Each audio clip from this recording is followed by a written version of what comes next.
tu sors dans la rue, je suis pas sûr que tu vas parler à une fille que t'as croisée dans la rue. Hein. Très délicat parce que souvent on remarque que les gens, on est dans une bulle. Statistique qui est passée récemment, je crois, les gens rencontrent leur partenaire Plus dans leur travail. Allez faire des formations, des coachings, vous aider à communiquer.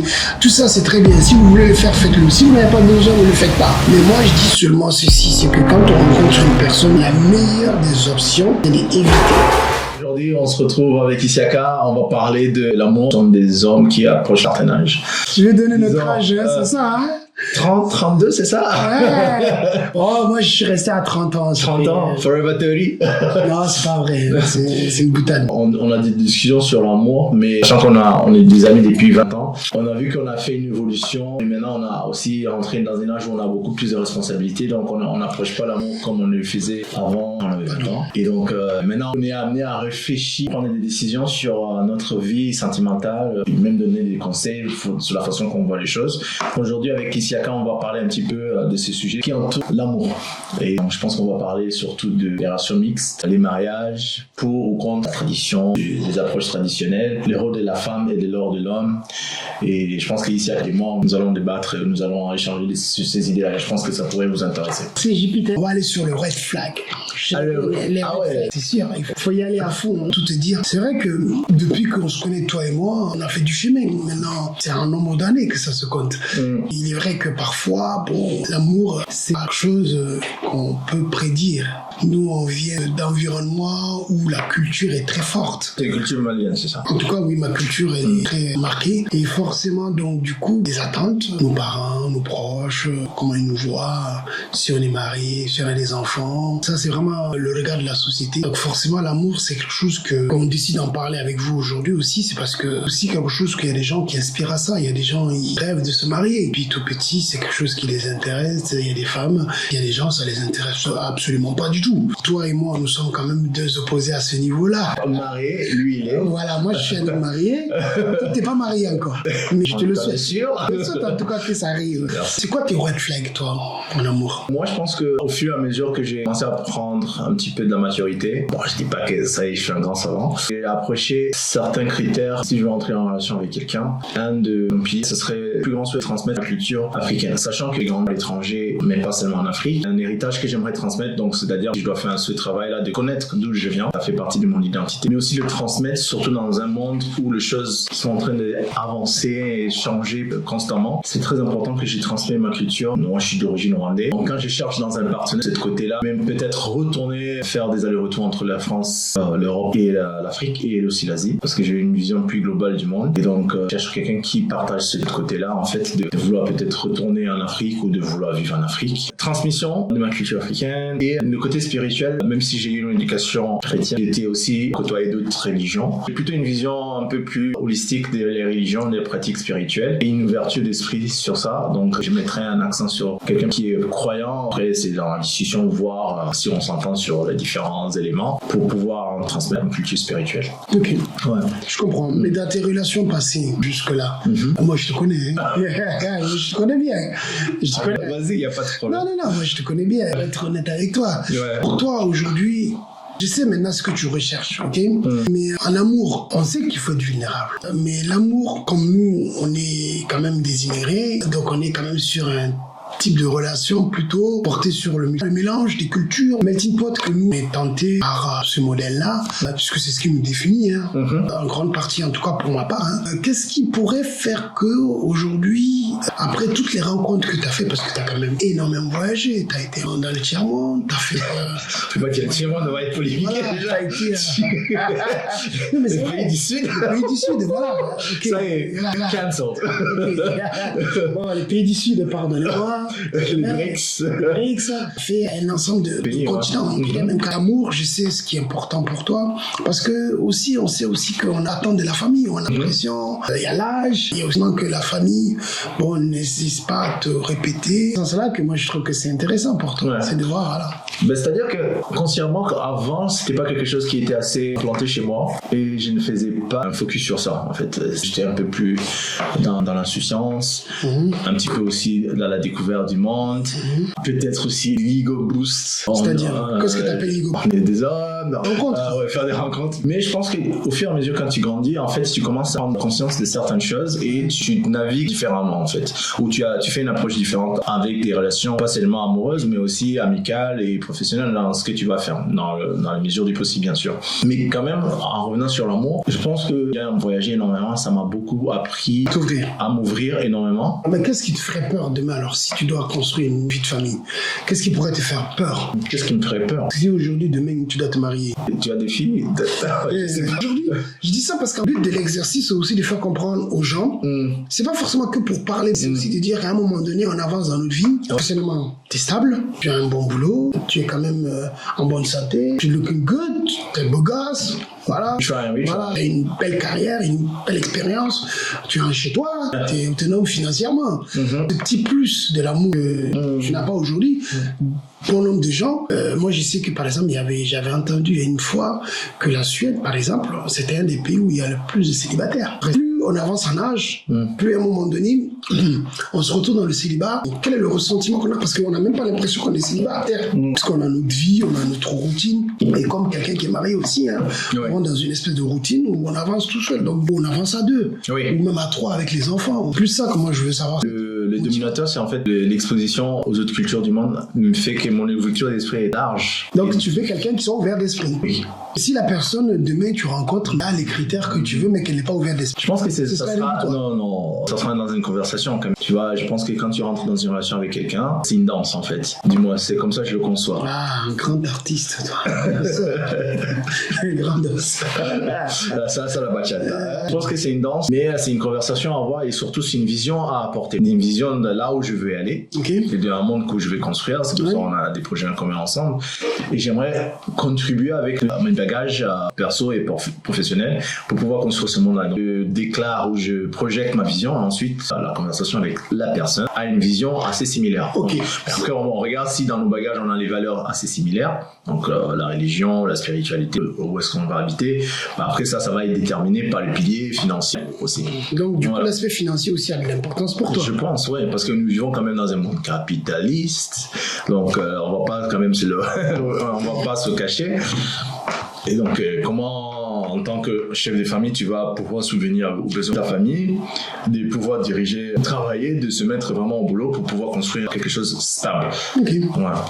Et le projet d'enfant, tout ça, c'est quelque chose que tu t'imagines deux fois, ça te vient? Oui. C'est pour ça que je disais juste un peu plus tôt dans nos conversations, le côté transmission. Parce que je me suis dit, ok, si tu veux transmettre quelque chose, qu'est-ce que tu veux transmettre à qui? Comment tu veux le transmettre? Pourquoi tu veux le transmettre? Donc, ça rentre dans le processus de réflexion. Comment tu vas rentrer en phase avec toi-même et pour pouvoir communiquer avec la personne. Maintenant, mais soyez un peu plus terre à terre.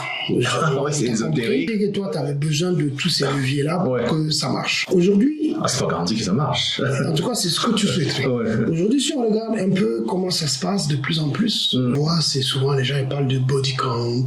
Ça, je l'ai même découvert.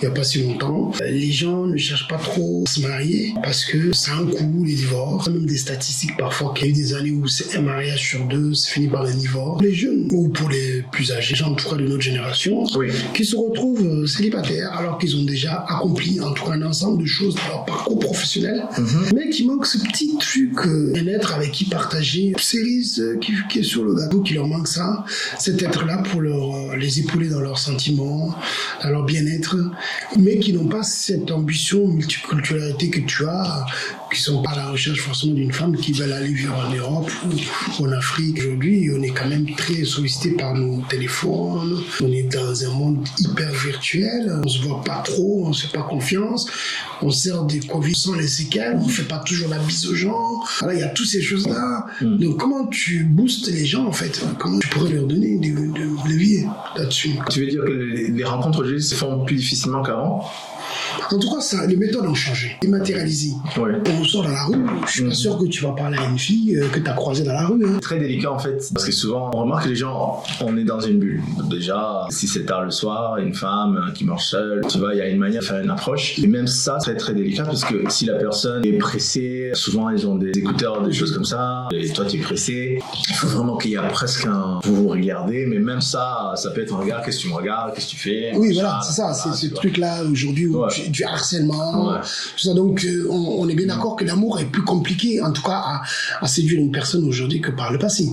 Oui, je dirais parce qu'on est un peu plus, comme tu disais, un petit peu plus préoccupé par les téléphones, les réseaux sociaux. Puis on a peur aussi de de la travail. déception. Ben, la déception, elle sera toujours là. Donc, c'est-à-dire qu'il n'y avait pas de déception, nos parents, nos aînés, avant qu'il y avait des réseaux sociaux ou les pen pals, je sais pas comment, quand on écrivait à son amoureux avec les lettres.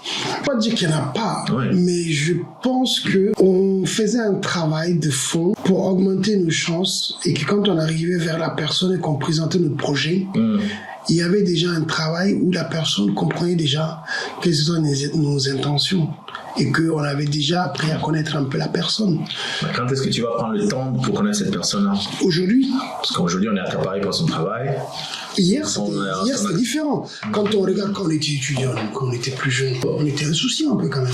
Les rencontres, on pouvait les faire. Mais là, on n'était pas dans l'objectif de se marier. On était avec un objectif, peut-être avoir une petite copine. Parce que j'étais pas non plus, ok, je vais faire des enfants. Je suis d'accord, mais en général, pour qu'il y ait un mariage, il faut d'abord qu'elle devienne ta copine. Ah oui, mais tu passes à la rue, tu dis, oui, marry me. Moi, je me demande, mais tu t'espérais quoi? Oui. En gros, tu lui dis, comme l'amour et love is blind. Peut-être. Mais non, mais toi, par exemple, rencontrer ta femme dans un cadre. Oui. Oui, mais dans ce cadre-là, tu l'as créé, ton cadre. Mais est-ce que si tu rencontrais ta femme dans la rue, Oui. est-ce que tu allais, salut, vous vous trouvez, madame, mademoiselle, tu penses que tu aurais fait ça s'il n'y a pas ce cadre-là? Honnêtement, je ne crois pas. Ouais. Alors tu dis qu'aujourd'hui, beaucoup de gens qui nous écoutent, pour qu'ils rencontrent leur partenaire, il faut que le cadre s'y joue. En tout cas, le cadre favorise le rapprochement. Je l'ai vu, tout ce que j'ai fréquenté, là où j'étais par le passé, la plupart se sont mariés avec des personnes avec lesquelles aussi c'était dans le même cadre. Ça les a facilité le rapprochement. Statistique qui est passée récemment, je crois, les gens rencontrent leur partenaire. Plus dans leur travail. Plus dans leur travail. Ouais. Parce que c'est là où on passe le plus de temps. Aujourd'hui, on est beaucoup sur les réseaux sociaux, digitalisés, les sites de rencontres et autres. Ça pullule partout. Mais est-ce que ça apporte vraiment? Parce qu'on se rend compte quand même, il y a beaucoup de célibataires. Hein. Tu vois le nombre de personnes qui vont dans les salles de sport. Parfois, bien évidemment, c'est pour prendre soin de son corps, de faire bien attention à son hygiène de vie. Oui. Mais aussi, il y a une volonté de plaire aussi après. C'est que le résultat permet aussi de... Même avec toute la transpiration. Non, en tout cas, c'est compliqué. Tu sens mauvais. Voilà, t'es pas dans les bonnes conditions. En tout cas, je pense pas. Je pense pas que ce serait. Je pense pas que c'est une bonne opération, honnêtement. Mais c'est un jeu, c'est un cadre. Parce que tu vas une première fois, je t'ai vu la dernière fois, tu étais sur les arbres, faire le truc de CrossFit, t'es en train de faire ceci, t'es en train de faire ça là. Dites-nous, yoga. dites-nous ce que vous en pensez. Mais moi personnellement, on peut demander aux personnes qui écoutent si là où ils se sont le plus appropriés de rencontrer, ou les rencontres, ou parfois des rencontres insolites où ils ont rencontré leur femme ou leur conjoint, ou les relations qu'ils ont pu nouer avec les personnes. Comment ça s'est fait, dans quel cadre. Mais majorité le premier c'est dans le travail, dans le secteur du travail. Je pense que oui, parce que dans le travail, les barrières tombent plus facilement. On a plus confiance. Entre les ça veut dire ça doit être d'abord se développer en tant que relation entre collègues et ensuite ça doit sauter cette barrière platonique. Je sais pas, je suis pas un expert. Mais moi, de mon point de vue, en tout cas, moi, c'est ce qui a marché. Partagez les commentaires ou rencontrez vos conjoints. Moi perso, ce qui a marché pour moi, c'était ça. L'environnement, travail. Okay, après, je sais pertinemment que c'est plus compliqué aujourd'hui. Aujourd'hui, sincèrement, si j'étais célibataire dans l'époque, à l'heure actuelle, je pense que j'aurais eu beaucoup de difficultés. Honnêtement, j'aurais eu beaucoup plus de difficultés parce que je trouve qu'il y a énormément de contraintes. Parce que quand je vois les personnes autour de moi, déjà, il y a un problème de confiance. Dans les relations, ils ne se font pas si facilement confiance que ça. Que ce soit les plus jeunes, ou les moins jeunes, ou les plus âgés. Parce que parfois, ils ont tendance à vouloir reconstruire. Voilà, ça c'est ce que je vois autour de moi. Ça c'est ce que je vois principalement. Et je trouve que leur époque, bien sûr, il existe des outils pour aller plus vite. pour échanger plus vite. Moi, je me rappelle, au début, nous, c'était les siphones. Oui. C'était les cabines téléphoniques. Et on n'appelait pas après 22h, parce que c'était des fixes. Il n'y a pas les forfaits MSN, Skype. C'était des outils qu'on utilisait et que ça faisait en sorte que il devait être patient. Tu n'écrivais pas la personne 24h/24. Aujourd'hui, tu peux parler avec la personne, il te parle des DM, des messages, il n'y a même pas le numéro de la personne, ça s'envoie des messages, ça s'écrit. Donc je pense que c'est plus facile, mais c'est peut-être moins profond, moins deep. D'avoir les outils qui nous permettent de se connecter, d'être resté en connexion, oui. Mais en fait, on n'est pas si connecté que ça. Connecté, c'est un mot français. Je pense que tu vois ce que je veux dire? Quand on écoute ceux qui le vivent aujourd'hui, on a plus l'impression qu'être célibataire en 2025, c'est très difficile que d'être célibataire en 2000. Ah, ok. On a beaucoup plus l'impression que c'est plus difficile. Parce qu'il y a déjà aujourd'hui où le matériel joue énormément, l'apparence physique, ta situation professionnelle, où est-ce que tu en es dans ta vie, ta situation émotionnelle, où est-ce que tu en es aussi, et le regard de la société, comme on disait, les cultures mixtes, où les parents voient que peut-être, t'as un certain âge, t'es toujours pas marié encore, c'est pas normal, t'as pas des enfants, que ça se fait que t'as 30 ans, t'as 40 ans, t'as pas d'enfants, en tout cas, chez nous, c'est répète ça, intense, tu l'entends ça très souvent, et puis il y a un autre truc aussi qu'on entend souvent. Après, encore une fois de plus, je parle que de ce que j'entends autour de moi, ce que je sais. Les difficultés aussi que tu peux entendre dans leur relation, c'est que aujourd'hui, ils appellent les red flags, c'est-à-dire qu'ils voient des choses ci par là, bon, attention là, il faut peut-être que tu parles parce que la personne est toxique, ça rentre dans la psychologie, l'analyse, ça prend un peu moins de temps, ça fait moins d'efforts, ça accepte de faire des concessions. Et tout ça fait que, honnêtement, j'aurais pas aimé être célibataire en 2025. En tout cas, moi, pour ma part, 2025, t'es célibataire, c'est compliqué. Toi qui es marié, est-ce que tu es de l'école traditionnelle? Est-ce que... Moi, je suis de la vieille école. De la vieille école. Moi, je suis de la vieille école. Classique.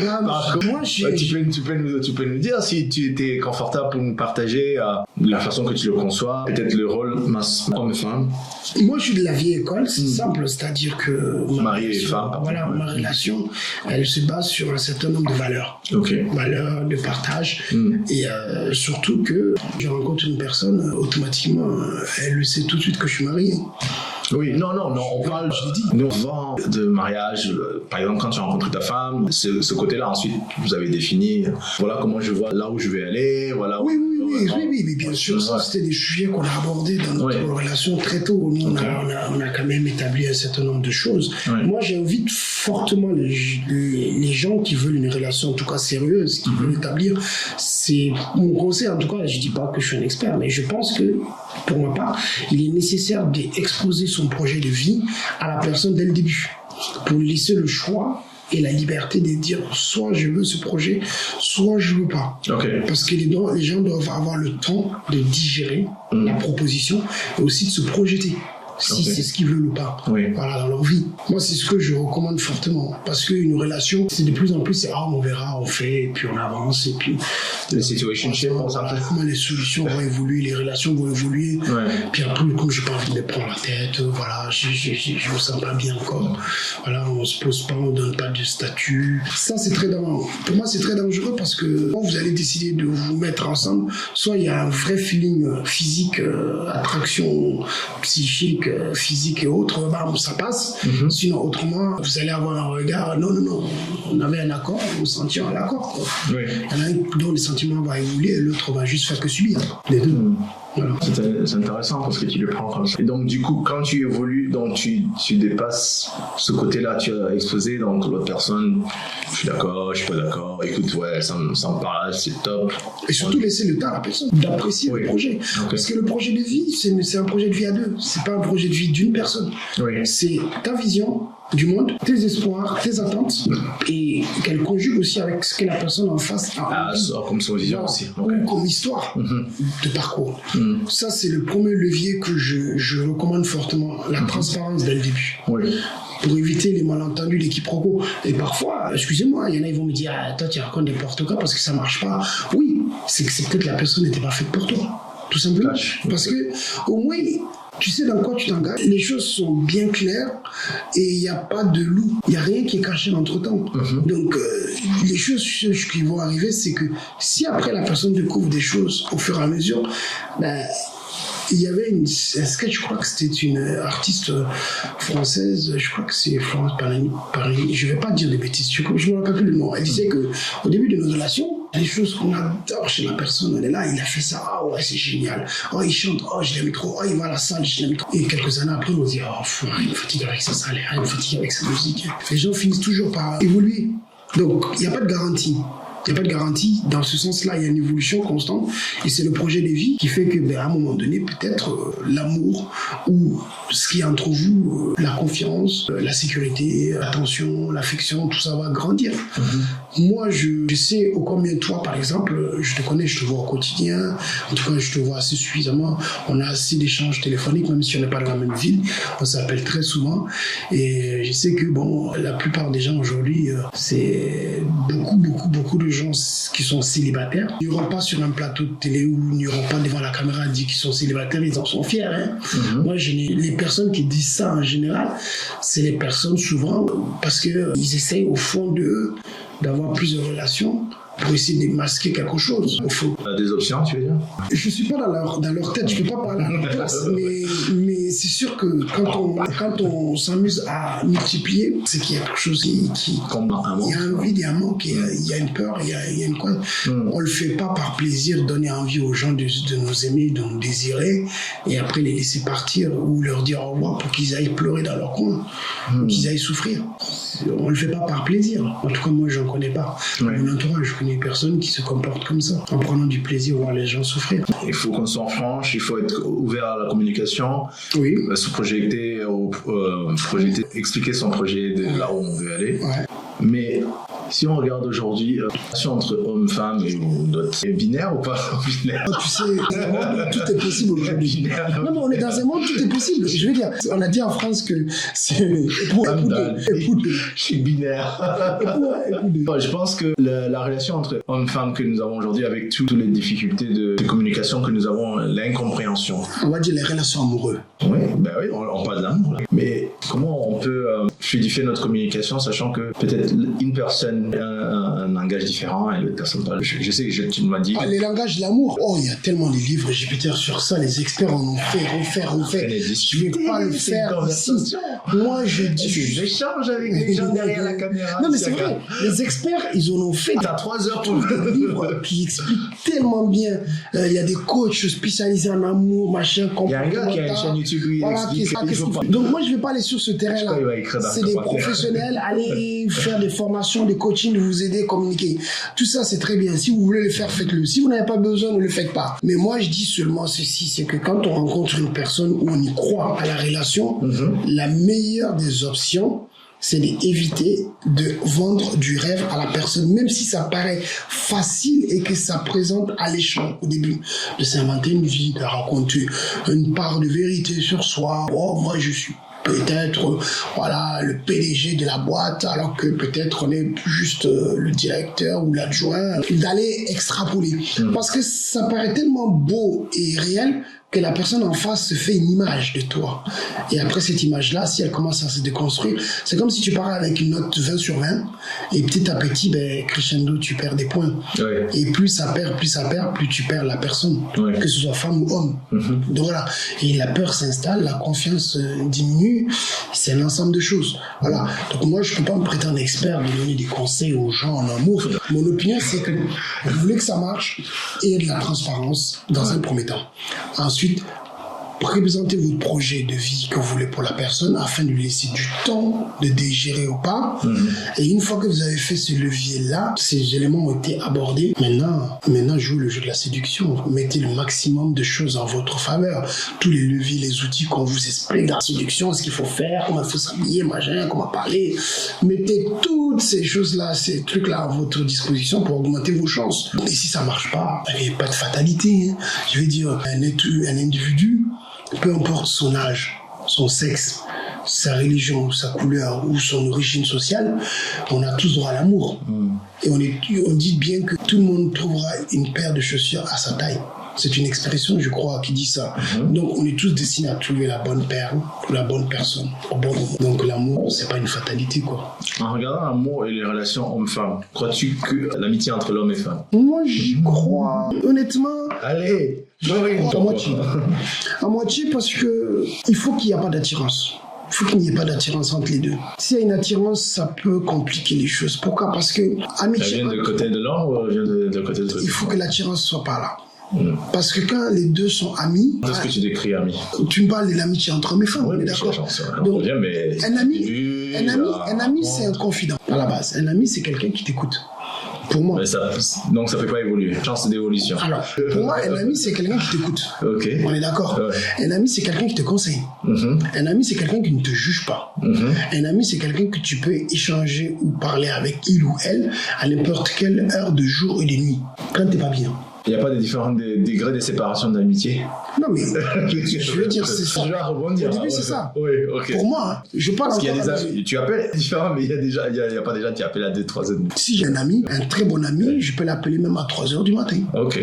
Moi, j'ai des amis, toi, notre ami t'appelle à 2 heures, voilà. Je parle entre hommes et femmes, donc c'est-à-dire, c'est une bonne amie, tu l'appelles, écoute. C'est pour ça que je dis qu'il ne faut pas qu'il y ait de l'attirance.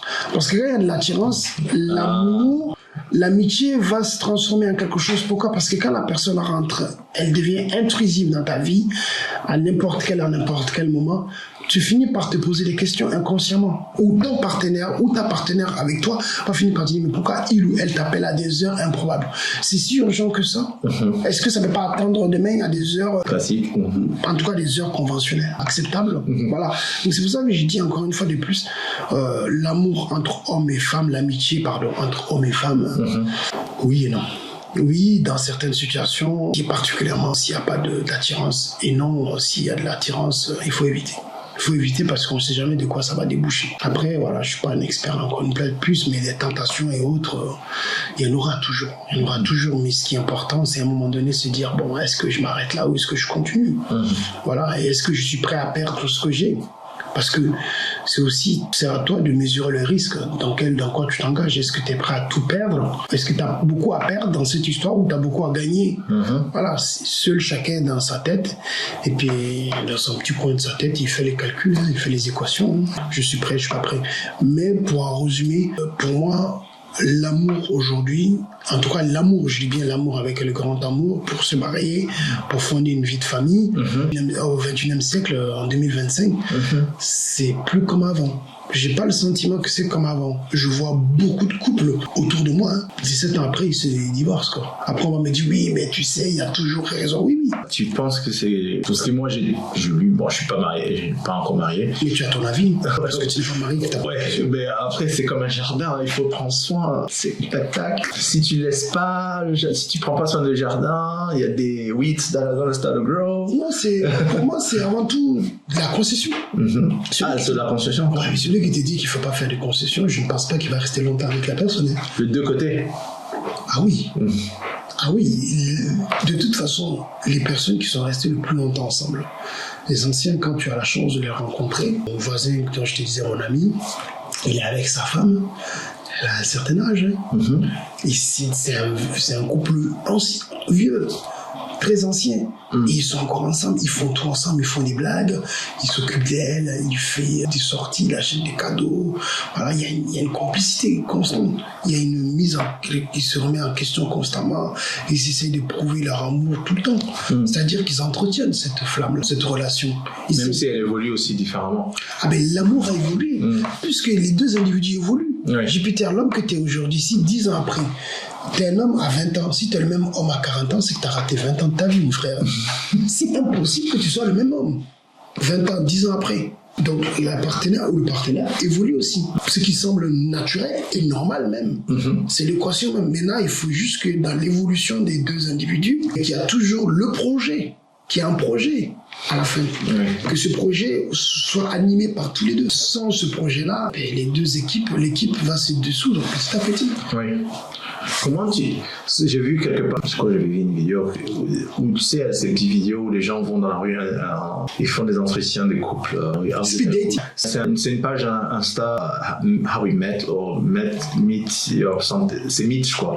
C'est des partenaires, des gens, comment ils se sont rencontrés. En fait, c'est quelqu'un qui a une caméra dans la rue, il va aller interviewer des couples qui passent dans la rue, donc Londres. Comment ils se sont rencontrés? Il y a souvent des couples assez anciens qui ont un peu plus de kilomètres. Ils ont un peu plus. Il fait très. Je suis fatigué. C'est vrai. C'est des kilomètres. Ils ont du chemin. Des kilomètres qui ont énormément vécu ensemble. On leur demandait qu'est-ce qu'était un truc qui pouvait échanger avec les gens qui commencent à se rencontrer. Et ils disaient souvent, vous devez être des bons amis ensemble. Les bons amis, c'est vrai. Ouais, donc ils faisaient cet aspect d'amitié dans le couple, je pense. Je sais pas après si avant ils étaient amis. Oui, voilà. Donc voilà, leur message, c'est être des amis dans le couple. Ça veut dire qu'en gros, vous pouvez vous dire un ensemble de choses pour vous soutenir. Ouais. Souvent, on oublie une chose, c'est que quand on dit amis, pour ceux qui sont en couple, qui donnent ce conseil-là, c'est qu'ils essaient de vous dire, pour que ça dure dans le temps, vous devez être amis. Comme quand on est un ami, je prends nous deux, notre amitié, je vais souvent te dire un certain nombre de vérités, que tu sois d'accord ou pas d'accord. Je te le dirai. Et tu vas m'écouter. Peut-être que tu ne seras pas d'accord avec moi, mais la preuve, on fait un podcast ensemble, on n'a pas toujours été d'accord pour le faire. Ouais. On est d'accord, mais on a fini par trouver un compromis. Ouais. Voilà, on a dit, on va se lancer, on va faire ci, on va faire ça, mais par contre, il y a des choses que voilà, on n'exposera pas. Donc, l'amitié, ce qu'on veut dire par là, c'est d'avoir quelqu'un qui te soutient, quoi qu'il arrive, sans condition, sans arrière-pensée, sans rien attendre. Un retour, à la base. C'est ça qu'on recherche chez un bon ami. Voilà. Okay. Donc quand on rentre en couple avec quelqu'un, au fond, c'est ce qu'on veut aussi. C'est que je me lève, je suis pas bien. Si ma conjointe ou mon conjoint décide de me parler ou me raconter des difficultés, mais parfois la personne n'attend pas forcément que je lui donne une solution. Elle veut juste une oreille ou il veut une oreille attentive à ce qu'il a à dire ou elle a à dire à ce moment-là.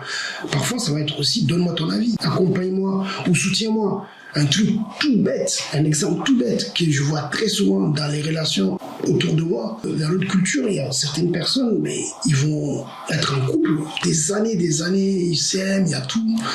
Et bien, leur femme se retrouve dans des situations un peu difficiles, un contexte où on leur demande certaines choses à leur femme. Mais l'homme ne se tape pas, il ne se met pas devant pour la soutenir. Il ne s'élève pas, il la protège pas dans ces moments-là où elle attend le plus. Et des fois, cette femme-là va pas dire à l'homme, là tu m'as pas protégé. Mais dans sa tête, elle le retient, qu'il n'a pas été protégé.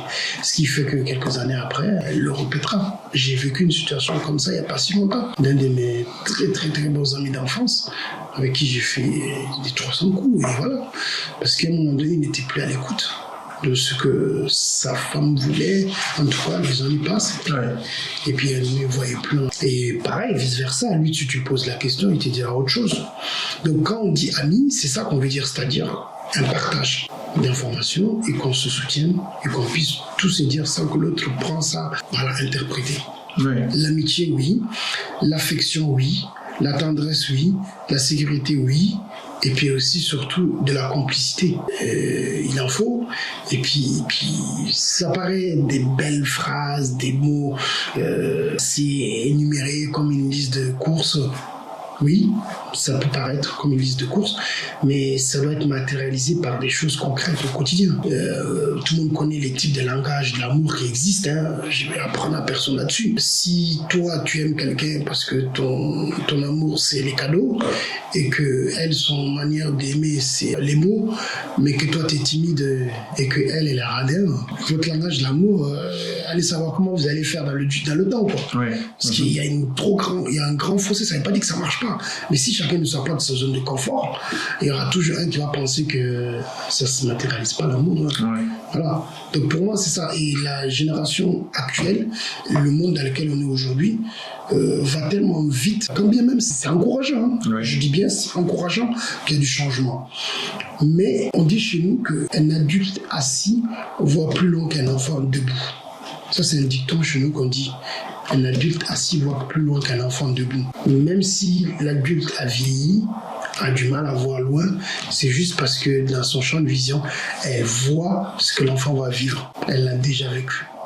Les épreuves par lesquelles tu vas passer, elle a déjà vécu. Donc ça veut dire tout simplement que tu dois être capable de le comprendre, que ton parcours ne sera pas complètement indifférent de ceux que nos parents, nos aînés, nos aïeux ont connus. On s'assoit aujourd'hui à un repas de famille le dimanche. Si tu regardes dans les générations, il y a toujours au moins 2-3 personnes qui étaient modèles de couple, qui est assez solide. Et puis, il y en a certains, dans leur famille, ces modèles n'existent pas du tout, ils n'ont pas eu cette chance-là. Mais pour autant, ça leur empêche pas d'avoir ce rêve-là, de l'avoir. Ouais. D'avoir un amour pur et sincère dans les... Wow. Donc, un adulte assis voit toujours plus loin qu'un enfant debout. Par l'expérience. Voilà, on a parlé beaucoup sur l'amour. On pourrait énormément changer et franchement, je pense qu'il faudra qu'on revienne sur ça parce qu'on n'a même pas parlé des émotions. C'est-à-dire, qu'est-ce que tu appelles les émotions? Les émotions comment la gestion des émotions entre hommes et femmes. Parce qu'il faudra qu'on invite à inviter les émotions une femme. Ouais, parce qu'on parlait de la place des femmes. Voilà, on parlera de notre expérience, de ce que nous savons, mais ce serait bien aussi d'avoir une fille qui puisse partager. À ce moment-là, il faudra qu'on invite les invités à ce moment-là. Voilà, on vous reparlera très très bientôt. Merci beaucoup.